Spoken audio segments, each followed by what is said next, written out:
Being faithful in the little things is a really big thing, because as we stay steadfast, as we're faithful in little decisions, over time they make a huge impact on you and the people around you. It also reminds me of this church.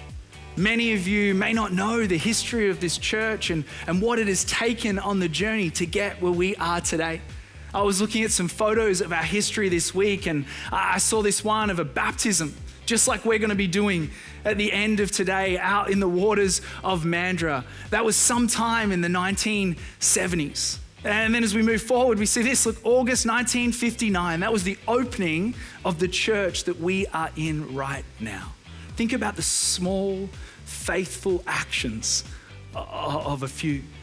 If you string it together and you're faithful in the little things, it'll make a major difference. I have got an acronym for you this morning. Who's excited for an acronym? That's right.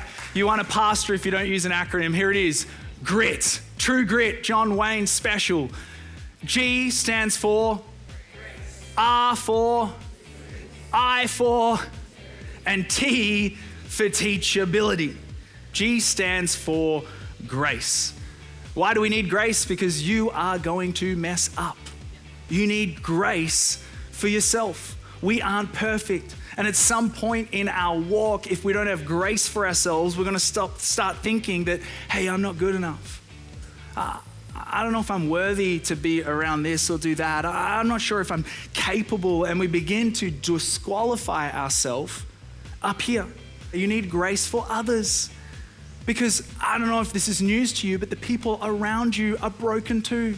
The people around you are gonna mess up. G is for grace. R is for resilience. How many people know that doing good is tiring sometimes?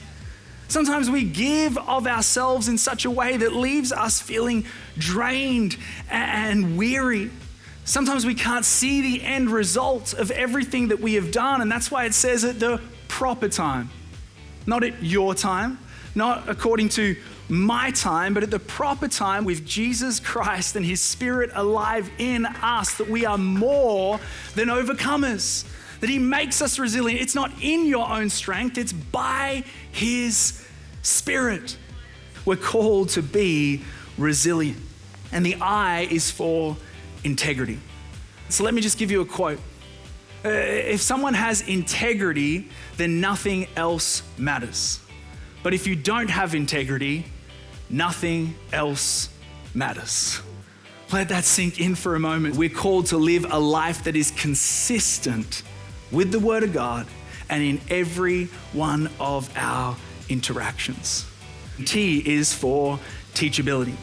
We know, yes, of course, we've got to remain teachable, and yet it's really difficult to put in practice because there's certain areas of our life that we don't want to let people in.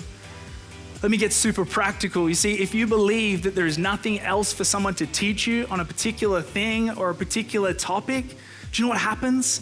Pride enters your head. You don't listen. So what do we do to combat that? We have to adopt a posture of learning. A continual posture of a student before God and before others. Small, faithful actions make an incredible impact over time. And yes, that's true of our physical life, but it's true of our spiritual life as well. That prayer for your son that hasn't yet come to the Lord. That prayer over that diagnosis.